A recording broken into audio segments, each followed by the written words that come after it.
নমস্কার বন্ধুরা, আরেকটি ইন্টারেস্টিং ডিনারের রেসিপির সাথে আমার চ্যানেলে আপনাদের সবাইকে স্বাগত জানাচ্ছি। ডিনার বানাতে গিয়ে আমাদের সকলের মাথায় ঘাম ঝরে যায়। আমি এমন একটি ডিনার রেসিপি শেয়ার করব যেটা ঘরে থাকা উপকরণ দিয়ে বানানো যায়, কম সময়ে কম খরচে কম উপকরণে বানানো যায়। এটা হেলদি টেস্টি হয়। এগুলো প্রথমত আমি এখানে শীতের সবজি ব্যবহার করেছি। এই শীতের সবজিগুলো আমাদের সবারই বাড়িতে কম বেশি থাকে। এখানে নিয়েছি আলু, ডুমো ডুমো করে কেটে নিয়েছি, মটরশুঁটি, একটা মিডিয়াম সাইজের কুচনো পেঁয়াজ, কাঁচা লঙ্কা কুচনো, কিছুটা রসুন কুচিয়ে নিয়েছি, ধনে পাতা, হাফ ক্যাপসিকাম এখানে লম্বা লম্বা করে কুচিয়ে নিয়েছি। আর এখানে গাজরগুলো একটু বড় বড় করে আমি সাইজ করে কেটেছি। আর আছে কিছু বরবটি। ব্যবহার করব সর্ষের তেল, তাছাড়া এখানে কিছু গাওয়া ঘি ব্যবহার করব এটা সুস্বাদু করার জন্য। আর যে ড্রাই ফ্রুট, কাজু কিশমিশ, এগুলো আমাদের সকলের বাড়িতে থাকে। আর নিয়েছি দুটো তেজপাতা। এখানে আছে গরম মশলা। গরম মশলার মধ্যে যে প্রতিটা উপকরণ দিতে হবে তার মানে নেই। যেমন আজ আমার বাড়িতে এলাচ নেই, এলাচটা ছাড়াই এই গরম মশলাগুলো আমি ব্যবহার করব। আর এখানে বাসমতি রাইস, এটাও আমাদের সকলের বাড়িতে থাকে। এটা 200 গ্রামের মতো বাসমতি রাইস আমি 2 ঘন্টা জলে ভিজিয়ে রেখেছিলাম, তারপর জল ঝরিয়ে নিয়েছি। তো চলুন বন্ধুরা, এবার আমি রেসিপিটি শুরু করব। প্রথম থেকে শেষ পর্যন্ত ধৈর্য ধরে আপনারা ভিডিওটি দেখতে থাকুন। বন্ধুরা, রেসিপিটি বানানোর জন্য আমি গ্যাসের ওভেনে বসিয়ে দিচ্ছি কড়াই। সমস্ত প্রক্রিয়াটি আমার আধ ঘন্টার মধ্যে হয়ে যাবে। কড়াইতে দিয়ে দিচ্ছি পরিমাণ মতো সরষের তেল, খুব বেশি দিব না, 2 চামচের মতো সরষের তেল অ্যাড করছি। আপনি চাইলে এখানে সাদা তেলও ব্যবহার করতে পারেন। এই তেলের মধ্যে কাজুগুলো প্রথমে ভেজে নিচ্ছি। কাজুগুলো আমার ভাজা হয়ে গেছে, তেল থেকে তুলে নিচ্ছি। ওই তেলে এবার কিশমিশগুলো ভাজবো। এখানে আমি যে ধরনের সবজিগুলো ব্যবহার করেছি এখন বাধ্যবাধকতা নেই, বাড়িতে যে ধরনের সবজি থাকে সব কিছু ব্যবহার করতে পারেন যেগুলো আপনি খেতে পছন্দ করেন। কিশমিশও ভাজা হয়ে গেছে, এগুলো তেল থেকে তুলে নিচ্ছি। ওই তেলে এবার যে আলুগুলো আমি কেটে রেখেছি ডুমো ডুমো করে, আলুগুলো ভেজে নিচ্ছি।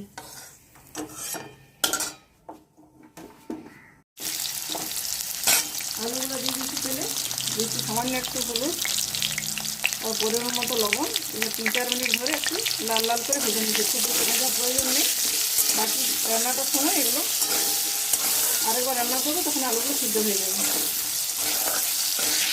এগুলো ভাজা হয়ে গেছে, এগুলো তেল থেকে তুলে নিচ্ছি আমি।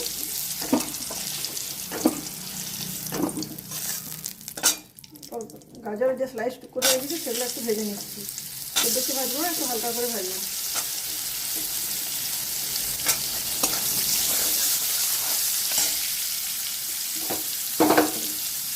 গাজরগুলোর সাথে সাথে দিয়ে দিচ্ছি বরবটি।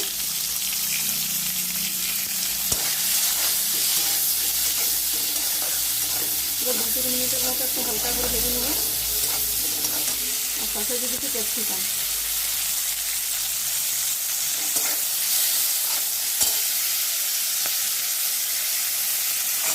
কাঁচা মটরশুঁটি, সেটাও এখানে দিয়ে দিচ্ছি। সবগুলো একসাথে ভাজা হয়ে যাবে। যেহেতু কম সময় ভাজবো, আধ ঘন্টার মধ্যে রান্নাটা করবো, সেই জন্য সবগুলো একসাথে ভেজে নিচ্ছি। এগুলো মোটামুটি ভাজা হয়ে গেছে, এগুলো তেল থেকে তুলে নিচ্ছি।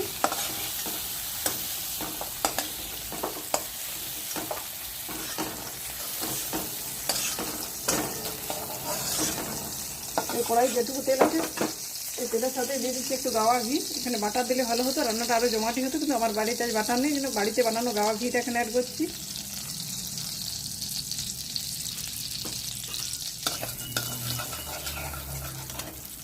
ঘিয়ের সাথে দিয়ে দিচ্ছি গোটা গরম মশলা।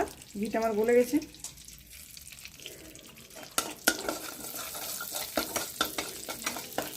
গরম মশলাটা আমার ভাজা হয়ে গেছে, খুব সুন্দর একটা সুগন্ধ আসছে। এরপর এখানে দিচ্ছি কুচি করে রাখা রসুন। এই রান্নাটা রসুন দিলে রান্নাটা দুর্দান্ত স্বাদের হয়। রসুনটা একটু ভেজে নিচ্ছি।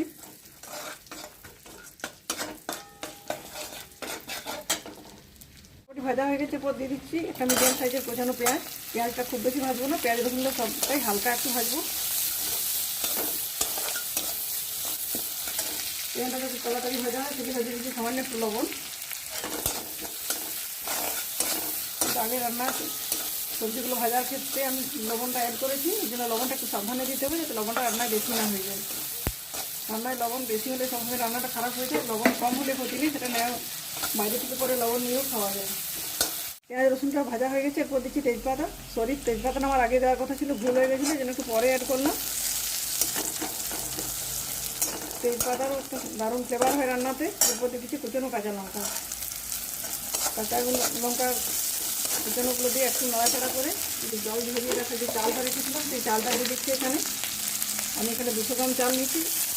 আপনি চাইলে বেশি পরিমাণে নিতে পারেন চাল, যেমন লক্ষ্মীটা সেই অনুযায়ী চাল নেবেন। আমি রান্নাটা দুজনের জন্য বানাবো, এই জন্য 200 গ্রাম চাল নিচ্ছি। এবার চালের পরিমাণ বাড়াবেন তখন সবজির পরিমাণ সেটা একটু বাড়িয়ে দেবেন হিসাবে।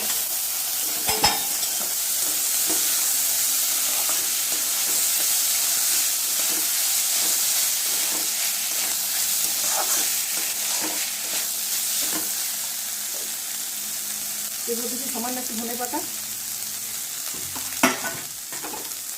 আর দিচ্ছি ছোটো চামচের 1 চামচ লবণ। লবণটা পরে একটু দেখে দিব।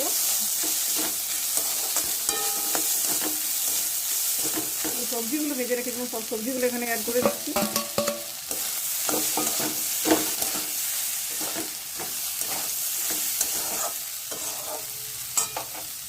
সচরাচর এই রান্নার মধ্যে চিনি দেওয়ার প্রয়োজন নেই, কিন্তু আমি স্বাদে ব্যালেন্স আনার জন্য সামান্য একটু চিনি অ্যাড করবো।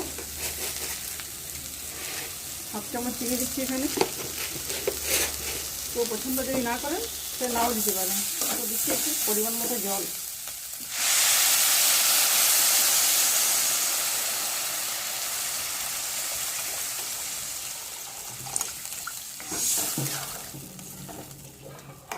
আর দিয়ে দিচ্ছি কাজু কিশমিশ।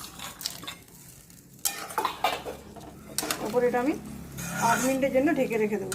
তার মধ্যে চালটাও সিদ্ধ হয়ে যাবে, আলু সিদ্ধ হয়ে যাবে, আর এই রান্নার মধ্যে যেসব বাকি সবজিগুলো আছে সবগুলো একসাথে সিদ্ধ হয়ে যাবে। তো চলুন ফিরে আসছি 8 মিনিট পর। দেখুন বন্ধুরা, ফিরে এসেছি 8 মিনিট পর। দেখুন আমার ভাতটা সিদ্ধ হয়ে গেছে, যেহেতু আগে থেকে চালটা ভেজানো ছিল। গাজর এগুলো সিদ্ধ হয়ে গেছে, আলু সিদ্ধ হয়ে গেছে। দেখুন একটা বড় ডুমো করে আলু ভেঙে গেছে। এটা উপর থেকে ছড়িয়ে দিচ্ছি সামান্য একটু ধনে পাতা। গ্যাসের ওভেনটা আমি অফ করে দিচ্ছি। অফ করে 1-1.5 মিনিটের মতো ঢেকে রাখছি। তারপর একটা থালাতে আমি সার্ভ করে নিচ্ছি। দেখুন বন্ধুরা, আমার চটজলদি ডিনারের রেসিপিটা রেডি হয়ে গেছে। পুরো 1/2 ঘন্টার মধ্যে হয়েছে রেসিপিটা। এটা দেখতেও যেরকম সুন্দর, খেতেও অসম্ভব সুন্দর হবে। আমি এখানে যে সবজিগুলো ব্যবহার করেছি এগুলোই আমার বাড়িতে ছিল। আমার ইচ্ছে ছিল ফুলকপি, বিনস ব্যবহার করার, কিন্তু ওগুলো আজ বাড়িতে নেই, তাই ব্যবহার করতে পারলাম না। আপনার বাড়িতে থাকলে অবশ্যই আপনি সেগুলো ব্যবহার করবেন। সারাদিন যদি ঠিকমতো খাওয়ানো হয়, তাহলে ডিনারে যদি খাবারটা বানিয়ে খান, তাহলে সারাদিন যে খাওয়ার যে ঘাটতি সেটাও মেকআপ হয়ে যায়। এটা খুব সহজ রেসিপি, কম উপকরণে বানানো যায়, খুব সাধারণ। এই সবজিগুলো শীতকালে সকলের বাড়িতেই থাকে। যে ড্রাই ফ্রুটগুলো ব্যবহার করছি এগুলো তো সকলের বাড়িতেই থাকে। তো বন্ধুরা, রেসিপিটি আপনারা বানাবেন, কেমন লাগলো কমেন্ট করে জানাবেন। ভালো লাগলে লাইক করবেন, প্রচুর প্রচুর শেয়ার করবেন। চ্যানেলে যদি নতুন বন্ধু হয়ে থাকেন চ্যানেলটিকে সাবস্ক্রাইব করে পাশে থাকা বেল বাটন অন করে দেবেন এই ধরনের ইন্টারেস্টিং রেসিপির আপডেট পাওয়ার জন্য। আমার মুশকিল আসান রেসিপি আজ এখানেই শেষ করছি। পরের দিন ফিরে আসছি নতুন কোনো রেসিপির সাথে। ধন্যবাদ।